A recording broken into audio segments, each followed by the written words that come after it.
de signer avec l'UNESCO un accord de siège qui permet à cet organisme de prendre pied ici dans notre pays.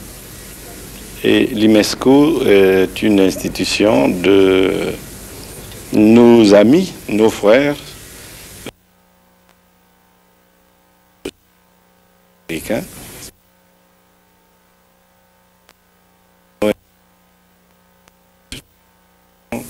De la paix à travers le monde.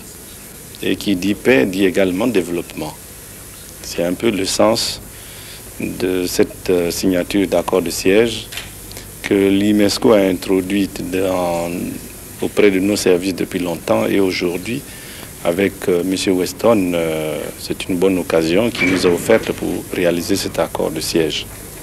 Niger qui intervient surtout dans le secteur culturel.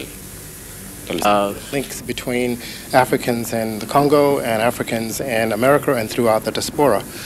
This organization was designed and established at the United Nations so that we would have guaranteed direct links with each other. Je crois que c'est une bonne occasion qui est donnée à l'UNESCO de s'établir au Congo, et son organisation est établie aux Nations Unies en catégorie 1. Et donc l'établissement des relations avec cette organisation donne l'occasion au Congo d'avoir également comme un porte-parole au niveau des Nations Unies, où ils sont également représentants au niveau en tant qu'organisation non gouvernementale. Quelles seront donc les recommandations de cette ONG? That's a very good question. The fields of interaction are that this organization was established by African people. It's very important to know that.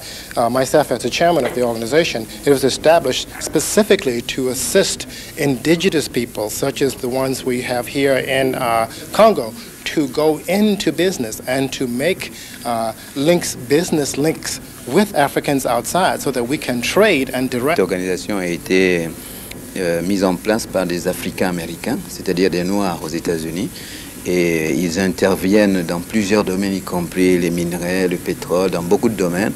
Et l'établissement de cette organisation au Congo peut donc donner l'occasion d'une intervention multiple dans plusieurs secteurs, bien sûr en précisant, comme l'a dit le secrétaire général, d'abord le secteur culturel, mais également d'autres domaines économiques. What's of the country is making que le secrétaire général et au travers de lui le chef de l'État congolais ont de cette dynamique des Africains américains qui représentent un pouvoir puissant aux États-Unis. Et donc dans l'intervention qu'ils vont avoir ici, évidemment, il y a les secteurs prioritaires, mais il y a aussi la demande que nous avons sur place, parce qu'en fait, nous n'intervenons que par rapport à la demande africaine et congolaise en particulier. Begin by acting. We've just begun. This was the first step. Ils viennent de commencer là. C'est déjà le premier acte, et aussitôt après leur retour, parce que c'est des hommes d'action, ils vont voir les secteurs, parce qu'il a passé 7 jours ici, il y a bien entendu des discussions spécifiques, et cela va donc donner lieu déjà à des interventions sur ces secteurs spécifiques-là, mais en accord avec l'accord qui vient d'être signé. L'Alliance, donc, il voudrait faire bénéficier de cette expérience aux Congolais, This is the rencontrés, et donc disons qu'il le présente un peu, parce qu'on n'arrive pas au Congo par hasard, hein, il y a toujours des contacts préalables. Cet accord de siège a été paraphé du côté congolais par l'ambassadeur secrétaire général du ministère des Affaires étrangères, M. Jérôme Hollandais, et du côté américain par M. Frank Weston, président de la Multiracial Shared Cultural Organization, IMESCO en sigle. L'objectif de cette organisation non gouvernementale à caractère culturel est le développement des droits de l'homme, la culture et la paix, singulièrement l'éradication des discriminations entre le Nord et le Sud, ceci en vue d'établir un nouvel ordre économique international. Cette ONG, a poursuivi M. Weston, est composée des Noirs américains et a un statut consultatif auprès de l'Organisation des Nations Unies.